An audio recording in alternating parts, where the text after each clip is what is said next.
లోకేష్ గారు ఇప్పుడు 2 తెలుగు రాష్ట్రాలంటే దేశవ్యాప్తంగా లోకేష్ గారి చర్చ నడుస్తుంది. లోకేష్ గారు సీఎం అవుతారు ఆంధ్రప్రదేశ్ రాష్ట్రానికి అని. బాబు గారిని చూస్తే బ్రహ్మాండంగా ఉన్నారు, ఫిట్‌గా ఉన్నారు. సడెన్‌గా ఈ చర్చ ఎందుకొచ్చింది? అవుతారా? ఆయన జన్మజాతకం ఎలా ఉంది? ఆయన యోగాలు ఎలా ఉన్నాయి అసలు? నేను ఆయన జన్మ జాతకాన్ని పరిశీలించాను. ఓహ్! భరణి నక్షత్రం ఆయనది. ఆ! యాక్చువల్‌గా 2024 10వ నెల 5వ తారీఖు నుంచి మీరు గమనిస్తే, ఆయనకి రాహు మార్గదశలో శుక్రుడి యొక్క అంతరం నడుస్తుంది. ఓకే. ఓకే. ఈ శుక్రుడు ఆయనకి పరివర్తనా యోగంతో ఉన్నాడు. సప్తమాధిపతి ఆయనకి దశమ క్షేత్రంలో ఉన్నాడు. వృత్తి స్థానంలో ఉన్నాడు ఆయన. ఓకే. అయితే ఈ సప్తమ స్థానంలో శని పరమ ఉచ్చబొంది ఉన్నాడు ఆయనకి. ఓకే. శని అధికారాన్ని ఇస్తాడు. రాహువు అధికారాన్ని ఇస్తాడు. రాజకీయాలను కూడా ఇస్తాడు. అయితే ఇక్కడ ఏమవుతుందంటే శని ఇంటిలో శుక్రుడు ఉన్నాడు. ఓకే. శుక్రుడు యొక్క ఇంట్లో శని ఉన్నాడు. శని ఉచ్చ స్థానాన్ని అలంకరించి ఉన్నాడు. కాబట్టి దగ్గర దగ్గర 2026 ఆగస్టు, సెప్టెంబర్, అక్టోబర్ ఈ ప్రాంతాలలో వరకు కూడా ఆయనకు రాహువులో శుక్రుడు నడుస్తాడు. ఈ శుక్రుడు నడిచినప్పుడు మీరు గమనించండి 2024 10వ నెల నుంచి కూడా ఆయన గ్రాఫ్ పెరుగుతూ వస్తుంది. ఎంతో పప్పు అన్నవాడు అదే ఇప్పుడు అనబోతున్నాను. నిప్పులాగా తయారై చాలా గొప్పగా పరిపాలన చేస్తున్నాడు. తుప్పు వదలగొడుతున్నాడు తుప్పు అందరూ. వదలగొట్టేస్తున్నాడు. అందుకని ఏంటంటే ఆయనకు అవకాశం తప్పకుండా ఉంది. ఆయన ఓకే. గ్రహ దశల్లో అవకాశం ఉంది. చూడండి ఎప్పుడైనా సరే ఎన్నో కష్టాలు మనం ఫేస్ చేసినప్పుడే అతనిలోంచి అంతర్మదనంలోంచి ఒక కరెక్ట్. నాయకుడు తయారవుతాడు. కాబట్టి అతను జనంలోకి ఎప్పుడైతే నడవటం మొదలుపెట్టాడో అక్కడి నుంచే మంచి నాయకుడిగా నిప్పులాగా తయారయ్యాడు. అవును. అవును. పప్పు అన్న వాళ్ళకి చాలా గొప్పగా సమాధానం ఇస్తూ ఉన్నాడు. అవును. బట్ ఆయన జాతకంలో ఈ యోగం తప్పకుండా ఉంది. సో కాబట్టి బాగా చెప్పారు. ఈ అయితే ఉగాది తర్వాత అది ఆయనకు చెప్పాలి నాకు. ఈ ఉగాది తర్వాత ఆయన ఏ రోజైనా సరే సీఎం అయ్యేదానికి 200% అవకాశం ఉంది. ఇంకో ప్రశ్న కూడా ఉంది. ఉగాది చెప్పండి. తర్వాత అంటే ఎన్ని నెలల లోపు? మళ్ళీ మీకు నేను ఉగాది ఆ- తర్వాత అన్నాను ఆ, అనకూడదు.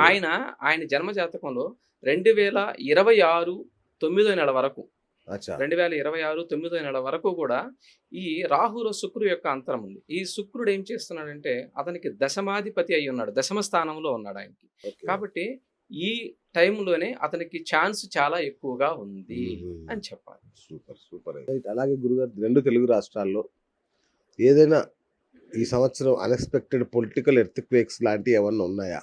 అంటే సంచలనాలు ఏమైనా నమోదవుతాయా?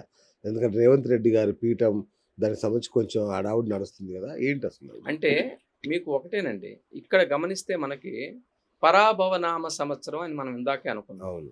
ఎవరికయ్యా పరాభవం అంటే రాజు పరిపాలిస్తున్న రాజుకు కదా అంటున్నాడు. కాబట్టి జూన్ 2వ తారీఖున మనకి మిథునం నుంచి కర్కాటకంలోకి గురువు యొక్క ప్రవేశం జరుగుతుంది.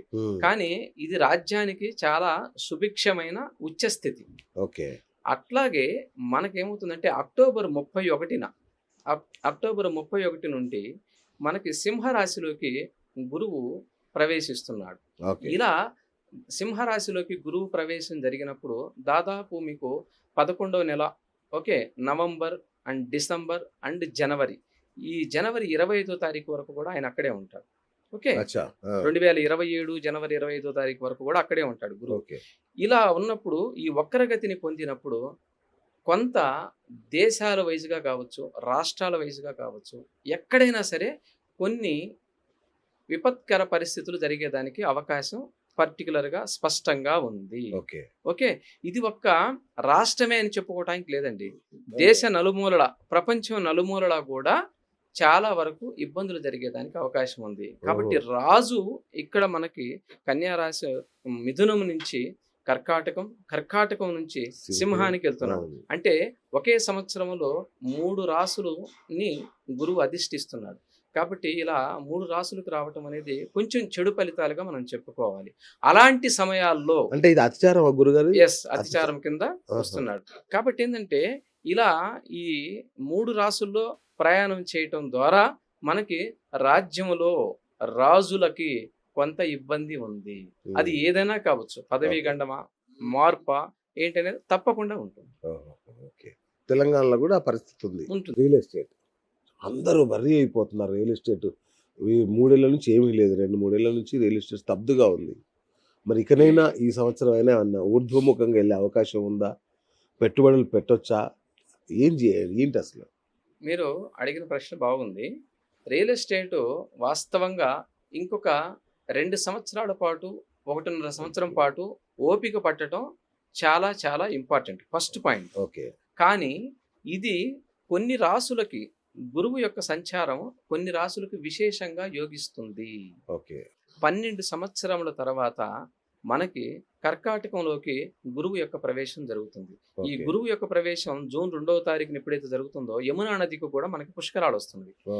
కాబట్టి ఇది కొన్ని రాసులకి విశేషంగా యోగాన్ని ఇస్తుంది. ఉమ్. అయితే అందరికీ రియల్ ఎస్టేట్ బాగుంటుందా అంటే చెప్పడం కొంచెం కష్టమే. Right, right. కొన్ని రాసులకు తప్పకుండా వస్తుంది. ఓకే. కాబట్టి మనం మిగతా రాశి ఫలితాలు చూసేటప్పుడు ఏ రాసుల వాళ్ళకి భూమి కొంటే బాగుంటుంది, ఎవరు రియల్ ఎస్టేట్ చేస్తే బాగుంటుంది, ఎవరు తన దగ్గర ఉన్న భూమిని అమ్ముకోకుండా దాచుకుంటే బాగుంటుంది అచ్చా.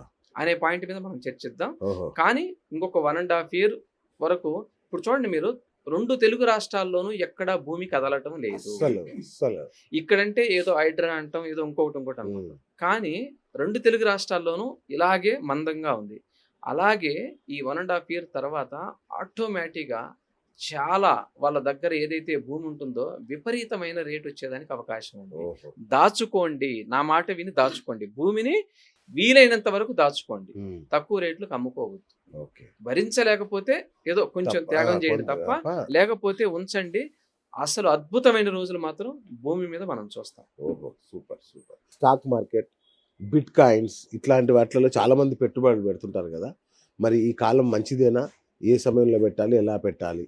ఇప్పుడు మనకి గోచార ఫలితాలను తీసుకుంటే మనకి ఈ రాహువు కేతువుల యొక్క మార్పు కూడా మనకి దగ్గర డిసెంబర్లో అలా జరుగుతుంది. ఓకే. ఈ రాహు కేతువుల యొక్క మార్పు ఎప్పుడైతే జరుగుతుందో కొన్ని రాసుల వాళ్ళకి లాభంలోకి వస్తారు. ఎస్, ఆ రాశిలో ఏవో చెప్పండి గురుగారు. చెప్తాను మీకు. ఆల్రెడీ రాశి ఫలితాలు చెప్పినప్పుడు అచ్చా, ఓకే, రైట్. ప్రత్యేకంగా చెప్తాం కాబట్టి రైట్. రాశి ఫలితాలలో ఉంటుంది అది. ఉమ్. నేను ప్రత్యేకంగా వివరిస్తాను. అవి ముందు వచ్చే వాటిలో చూసుకోవచ్చు. రైట్. అప్పుడు ఇప్పుడున్న రాసులు ఏమిటి, ఓకే, ఉమ్. ఇప్పుడు డిసెంబర్ వరకు ఏ రాసులకు ఉపయోగిస్తున్నవి, డిసెంబర్ తర్వాత ఏ రాసులకి ఈ స్టాక్ మార్కెట్ ఓకే. లాభంలో రాహు ఉంటాడు, కొంతమందికి దశమంలో రాహు ఉంటాడు కొంతమందికి. కాబట్టి అప్పుడు చర్చిద్దాం మనం. Hi friends, thank you for watching this video. ఈ వీడియో గనుక మీకు నచ్చినట్లయితే దయచేసి లైక్ చేయండి, షేర్ చేయండి. ముఖ్యంగా మా ఛానల్ 24/7 న్యూస్ టీవీని సబ్స్క్రైబ్ చేసుకోండి. ఆ తర్వాత మీ విలువైన అభిప్రాయాల్ని, మార్పులు, చేర్పులు, కావాల్సిన వీడియో ఏమన్నా ఉంటే మన వీడియో కింద కామెంట్ సెక్షన్లో కామెంట్ రూపంలో తెలియజేయండి. నమస్కారం, సాయిదంచిక మాట్లాడుతున్నాను. ప్లీజ్ సబ్స్క్రైబ్, షేర్, లైక్ చేయండి 24/7 టీవీ ఛానల్. హాయ్ నమస్తే, నేను మీ Sonia Akula. Please subscribe to 24/7 news TV. Hi అండి, అందరికీ నమస్తే. నేను Mankota Prasad. Please do subscribe 24/7 news TV. Political, entertainment and infotainment updates కోసం like, share, subscribe 24/7 news TV.